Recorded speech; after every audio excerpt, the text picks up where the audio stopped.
प्रणाम, नमस्कार। बहुत स्वागत है आपका उस कार्यक्रम में जिसका नाम है हे प्रभु आनंददाता। और अपनी प्रतिक्रियाएं हमें भेजते रहें। हमारा नंबर लगातार स्क्रीन पर बीच बीच में फ्लैश होता है 7000-969-440। ये व्हाट्सएप नंबर है, इस पर आप अपने विचार, सुझाव, राय हमें भेज सकते हैं। आज हम अब जिस विषय पर चर्चा करेंगे वो विषय मैंने अपनी डायरी में कभी नोट किया था। भारत भूमि के ही एक बड़े श्रेष्ठ और अद्भुत दार्शनिक और विचारक रहे हैं जे कृष्णमूर्ति। उनको अपने युवावस्था के दिनों में मैंने पढ़ा था, तो उनकी कुछ बातें उस समय बहुत समझ में नहीं आई लेकिन अच्छी लगी, मैंने उनको लिख लिया। जो बात उन्होंने कही थी कि व्यक्ति के लिए, यानी हम सब के लिए, उन्होंने कहा कि तुम अकेले होने से डरते हो। फिर उसका उत्तर उन्होंने दिया था कि तुम अकेले होने से क्यों डरते हो? क्योंकि जब तुम अकेले होते हो, जैसे आपको किसी कक्ष में बंद कर दिया जाए, ऐसा नहीं कि कोई नेगेटिव भाव के साथ, आज आप एक दिन बिताइए, शाम को आपको बढ़िया डिनर कराते हैं और आपको कुछ प्रतिपूर्ति भी करेंगे क्योंकि आप 8 से 10 घंटे 12 घंटे एक कक्ष में अकेले बिता रहे हैं, जहाँ है सारी सुविधाएं, भोजन है, पानी है, टेलीविज़न वगैरह और रेडियो वगैरह या मोबाइल वगैरह नहीं। हाँ, आपके एकांतवास के लिए वहाँ खिड़की है, आप देख सकते हैं बाहर नदी बह रही है, पहाड़ है सामने, लेकिन आपको अकेले रहना है। तो जे कृष्णमूर्ति कहते हैं कि जब आप अकेले होते हैं तो आप ये पाते हैं कि आप एक डरे हुए व्यक्ति हैं, आप एक खोखले व्यक्ति हैं, आप अहंकार से ग्रस्त हैं, आपके भीतर नाना प्रकार के कुटैव यानी खराब दुर्गुण हैं, इसीलिए आप अकेले होने से डरते हैं। आपको नाना प्रकार की घटनाएं याद आती हैं कि मैंने शादीशुदा हैं तो पत्नी को कैसा झड़प दिया था, बेटे के साथ कितना दुर्व्यवहार किया, ऑफिस में मेरा व्यवहार क्या होता है, या फिर मुझे तो ऐसा लगता है कुछ आता ही नहीं काम, किसी भी क्षण बाहर कर दिया गया ऑफिस से तो क्या होगा। यानी उस एकांत का आप कोई फ़ायदा ना उठा के आप जब 10-12 घंटे के बाद निकलते हैं तो आपका चेहरा विवर्ण होता है, आप शोक में डूब जाते हैं। अब ये बात मेरे मन में अटकी थी, तब से आज इसकी विस्तृत व्याख्या की इच्छा है कि अकेले होने से हम इसीलिए डरते हैं, जबकि कहा यह जाता है और सच है, अकेले आए हैं अकेले जाना है, तेरे ये महल चौबारे यही रह जाएंगे प्यारे, सजन रे झूठ मत बोलो खुदा के पास जाना है। तो जब अकेले हैं तो अकेले होने से डरते क्यों हैं, और अकेले होने पर अपने दुर्गुण क्यों याद आते हैं? संसार के साथ रहते हैं तो दूसरों के दुर्गुण दिखते हैं, और अकेले होते हैं तो अपने दुर्गुण दिखते हैं। कमाल का ये विधान है। चलिए इसको समझते हैं। अपने विद्वान वक्ता, भगवत गीता के अध्येता, मानस मर्मज्ञ प्रोफेसर डॉक्टर सुरेंद्र बिहारी गोस्वामी जी से। प्रणाम है डॉक्टर साहब जी।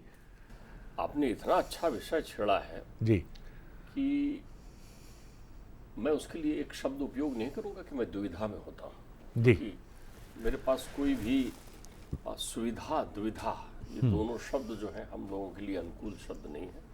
ना हम कभी सुविधा में होते, ना हम कभी दुविधा में होते हैं जी।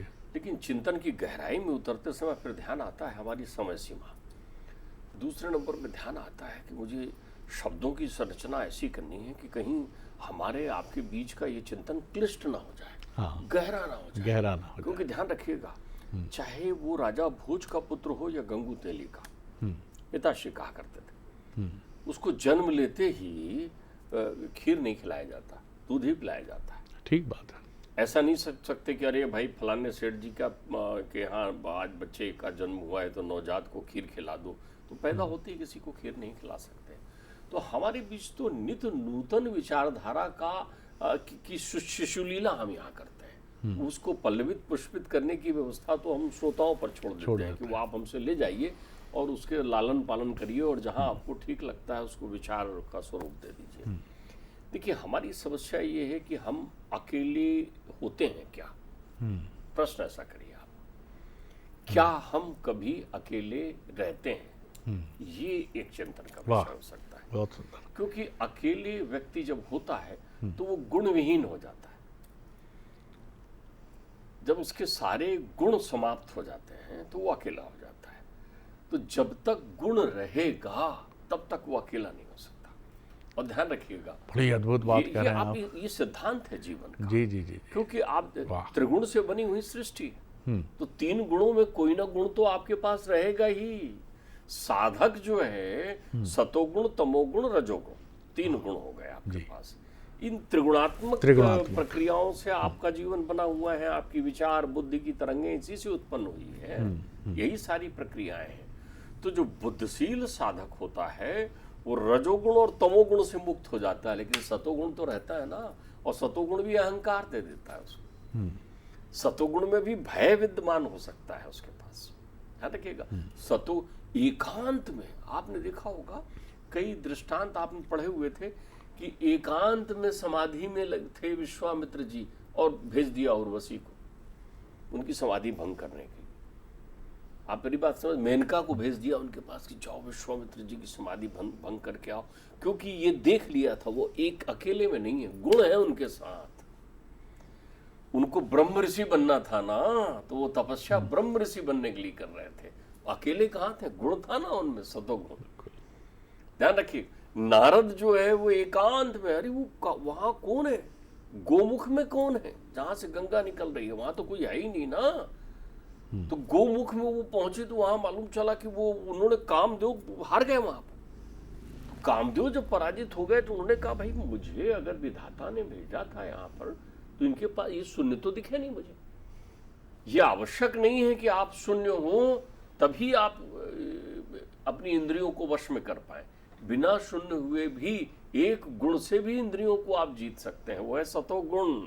सत्यनिष्ठ हो जाए तो आपका तपोबल बढ़ जाएगा और आप अपनी इंद्रियों को जीत सकते हैं अपनी प्रक्रियाओं। बहुत सुंदर, आप समझिए। तो आप क्या हुआ कि वो वहां उससे पराजित हो गए क्योंकि उनके पास वो गुणविहीन थे ही नहीं। गुणविहीन कौन थे, अकेले कौन थे? रास में वो 16,100 गोपिकाएं अकेली थी। आप समझिए, वहां कृष्ण की बांसुरी थी और वो थी 16,100 गोपिकाएं शरद पूर्णिमा की उस रात को महारास में अकेली थीं, कोई नहीं था उनके साथ। वहां कोई प्रसंग नहीं है कि एक सहेली दूसरे सहेली से बात कर रही है, वहां कोई प्रसंग नहीं है कि एक सहेली दूसरे सहेली के रूप लावण्य को देख रही है, वहां कोई प्रसंग नहीं है। वहां तो सबको अपना ही स्वरूप दिख रहा था कृष्ण में, क्योंकि वो गुणविहीन हो गई थी। एक हुतो सो गयो श्याम संग, था ही नहीं ना कोई।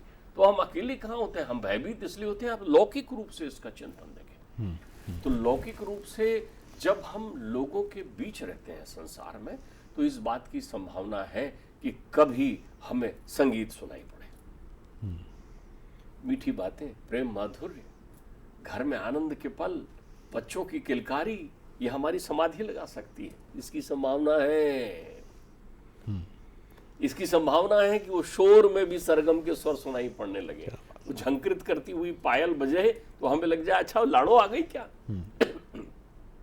वो धीरे से बात करने की शैली, खुशफुसाहट सुनाई पड़े तो आपको ऐसा लग जाएगा अच्छा अच्छा अच्छा वो बहुएं बात कर रही हैं क्या, कोई आया है क्या। हो सकता है वहां आप अकेले हो जाओ, एक गुण हो आप में और वो गुण आनंद को ग्रहण करने वाला हो, ऋतम पे बंतम सुकृतश्च लोके की स्थिति आपकी हो जाए। लेकिन जब भौतिक रूप से आप जहां अकेले होते हो वहां तो शोर ही शोर होता है, क्योंकि आप तो आ जाते हो देह लेके, आपको लगता है मैं आ गया हूं, लेकिन थोड़ी थोड़ी देर में तमोगुण, रजोगुण, सतोगुण, ये तीनों गुण जो है आपके पास आपके जीवन में गुण विक्षेप करते हैं, वैराग्यवान नहीं होने देते आपको। ठीक बात है, बहुत सुंदर। आपको शून्य नहीं होने देते। आप देखिए, ये जितने लोग भी कहते हैं ना कि चले आओ पहाड़ में चलते हैं और पहाड़ में चल के वहाँ योग साधनाएं करेंगे और वहाँ कैंप लगाएंगे, आप जाइए उनके साथ। एक दिन अच्छा लगेगा, 2 दिन अच्छा लगेगा, आपसे मोबाइल भी कोई ले ले, आपको समाचार पत्र भी कोई पढ़ने के लिए ना दे, कल कल करती बहती नदियाँ हो, बड़ा सुंदर दृश्य हो जैसे उसमें चित्र में देखते हैं आप, और वो वहाँ का वातावरण हो, सुगंध हो, वातावरण बढ़िया, आप जा रहे हैं तो फिर वहीं रमिए। 1 दिन, 2 दिन, 3 दिन, तीसरे दिन कहते हैं बड़ा आनंद आया, आप चलेंगे, अब चलेंगे घर। इसका मतलब वहां आप अकेले नहीं थे। अकेले हो जाना संसार में परमात्मा की बहुत बड़ी कृपा है। अकेला भक्त होता है। ध्यान रखिएगा, अकेला भक्त होता है। क्योंकि आप अकेले तब होते हैं ना, पूर्णबदम पूर्णात् पूर्णम उदच्यते। देखिए, शून्य हो जाना सृष्टि की सफलता नहीं है, एक हो जाना सृष्टि की सफलता है। क्योंकि परब्रह्म परमेश्वर एक ही है, उसी में लय है, उसी में विक्षेप है। तो आप एक होइए। इसके लिए आपने कहा था एक आंत, उसका आध्यात्मिक दूसरा अर्थ होता है। आप एक का अंत कर देना तो शून्य हो जाएंगे। आप कहां कर पाते हैं? एकांत में कहां हो पाते हैं? आप उस एक को लेकर चलते हैं, उससे अहम अस्मि वाला भाव आपके पास विद्यमान। क्या बात है, क्या बात है। ये जितने बनावटी डोर हैं ये सब टूट जाते हैं, ये सारे बंधन छूट जाते हैं। तो आप अकेले होने का अर्थ होता है सन्नाटे नहीं होता, फिर वहां भय विद्यमान होता है, द्वेष विद्यमान है। क्या बात है आपकी, वाह, सन्नाटा नहीं होता। उत्तर मिल गया आपकी बात का। तो इसलिए आप जो है एकाग्र भाव में जब भी आते हैं, वो कहीं भी हो सकता है, वो आपके परिवार में भी हो सकता है। इसके लिए ज्यादा आवश्यक है कि आप विचारों की शुद्धि करिए। ध्यान रखिए, स्वाति की बूंद की प्रतीक्षा कितनी होती है, कितनी होती कि कब गिरेगा वो स्वाति का बूंद। और देखिए, 3 स्वरूप, 3 गुण, 3 रंग, कदली, देखिए कदली, सीप, मोती, कदली, सीप जी, हाँ, और भुजंग मुख, 3 है। एक सीप गुण 3, एक स्वाति गुण 3। स्वाति नक्षत्र को एक स्वाति नक्षत्र को 3 गुण है उसके, 3 गुण। अब केले के पेड़ के उसमें पहुंची तो वो इत्र बन गई, मुश्क, मुश्क बन गई। स्वाति नक्षत्र का बूंद गिरा तो आप समझिए, सीप में गिरी तो मोती बन गई, और वही सर्प के मुख में गई तो विष बन गई। चाकी जैसी संगति ताको तैसी दीन। तो आप ध्यान रखिएगा, आप जाएं, गुण विहीन आप नहीं जा सकते। गुण तो जाएगा आपके साथ, लेकिन उस सगुण को जो है, जो गुण जा रहा है, उसमें सगुण ब्रह्म की आराधना करिए, सगुण स्वरूप की। मैं कह रहा हूं ना, बहुत सारे लोग, आप वो कल्पना करिए ना कि भ्रमण करते हुए गंगा के किनारे रोज उठकर सवेरे जाकर वहां नित्य प्रति राम राम का जाप करते हुए मन को राम में लगाने के लिए तुलसी जब बैठते होंगे, तो क्या उनके अंदर एकांत था कि कहीं रत्नावली की हंसी सुनाई पड़ती थी? ध्यान रखिएगा। तो ये लोग एकांत कब हुए, वो क्षण कब आया? तो आपके जीवन में, प्रत्येक व्यक्ति के जीवन में कोई योगाचार्य करने की आवश्यकता नहीं है। प्रत्येक व्यक्ति के जीवन में कभी न कभी वो क्षण जरूर आता है जब एक का अंत हो जाता है और आप अनंत की अनुभूति करने लगते हैं, और जब एक के अंत होकर अनंत में मिल जाते हैं, तब आप अकेले होते हैं। वाह डॉक्टर, वाह वाह, बहुत सुंदर बात आपने कही। और मैं अक्सर इस प्रश्न का उत्तर ढूंढने की कोशिश करता था। तो गुण तो आपके साथ, त्रिगुणात्मक ये जो गुण हैं, ये तो आपके साथ जाते ही हैं, रजोगुण, तमोगुण और सतोगुण। और ये तीनों का उत्पाद जो है, ये और मुसीबत में डालता है।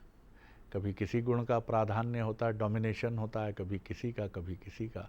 और एकांत में ये तीनों गुण जो हैं, ये और हल्ला मचाते हैं। और इसी की तरफ संभवतः जय कृष्णमूर्ति जी ने इशारा किया था कि जब आपका पवित्र गुण प्रतिनिधि हो जाता है तो आप सकारात्मक सोचने लगते हैं, तमोगुण का प्राधान्य होता है तो आपकी चिंतन की धारा ही बदल जाती है। तो ये रजोगुण, तमोगुण और सतोगुण, रजो और तमो जो हैं वो खूब उत्पात मचाते हैं। और आपको अपने ही लेकर, जैसा हमने इसके पहले के एपिसोड में संशय पर बात की थी, वैसे ही ये हमारे भीतर उत्पात मचाते हैं। एकांत की कितनी सुंदर व्याख्या सुनी हमने। सब अंत करके उस प्रभु के साथ लयबद्ध हो जाना, यही तो सृष्टि का नियम है। आप बहते हुए झरने के साथ एकाकार हो जाएं, बहती हुई पवन के साथ एकाकार हो जाएं, पंच तत्व में मिल जाएं, यही तो हमारा अंत है, जो सबसे सुंदर अंत और सबसे शाश्वत अंत माना गया है। तो इतना भटकने की आवश्यकता क्यों है? एकांत से डरना नहीं है, एकांत में अपने सबसे पवित्र गुण को ले जाकर बैठना है। तो लाड़ों की पायल भी जो है वो भी सितार की ध्वनि प्रतीत होगी, बाबूजी की खांसी भी हमें ऐसा लगेगा कि ये कोई आशीर्वाद ही है। उपचार तो हम करा ही रहे हैं, लेकिन कोई बात नहीं, स्नेहिल भाव से भर जाएंगे बाबूजी कुछ आवश्यकता तो नहीं है। घर में किसी बच्चे का, छोटे बच्चे का रुदन आपको शहनाई की तरह लगेगा कि नटखट गोपाल जो है कितना रोता है, चलो उसको थोड़ा शांत कराया जाए। तो ये मन के पवित्र भावों के प्राधान्य पर, यानी उनके डोमिनेशन पर डिपेंड करता है, और यही आपके भीतर की सात्विकता है जिस तरफ आपको जाना है। नहीं तो ये अकेलापन, जैसा डॉक्टर साहब ने स्वाति नक्षत्र का बहुत अच्छा उदाहरण दिया कि अगर ईश्वर ना करे कि हमारे भीतर वो विषधर हो कि स्वाति की अमृत तुल्य बूंद गिरी तो है, लेकिन ना वो इत्र बनी ना मोती बनी, वो तो विष बन गई और हम ही को डस लिया उसने, तो ये ना हो। डॉक्टर साहब अद्भुत रहा, अद्भुत रहा। अगले एपिसोड में एक और विषय लेकर उपस्थित होंगे। प्रणाम, नमस्कार।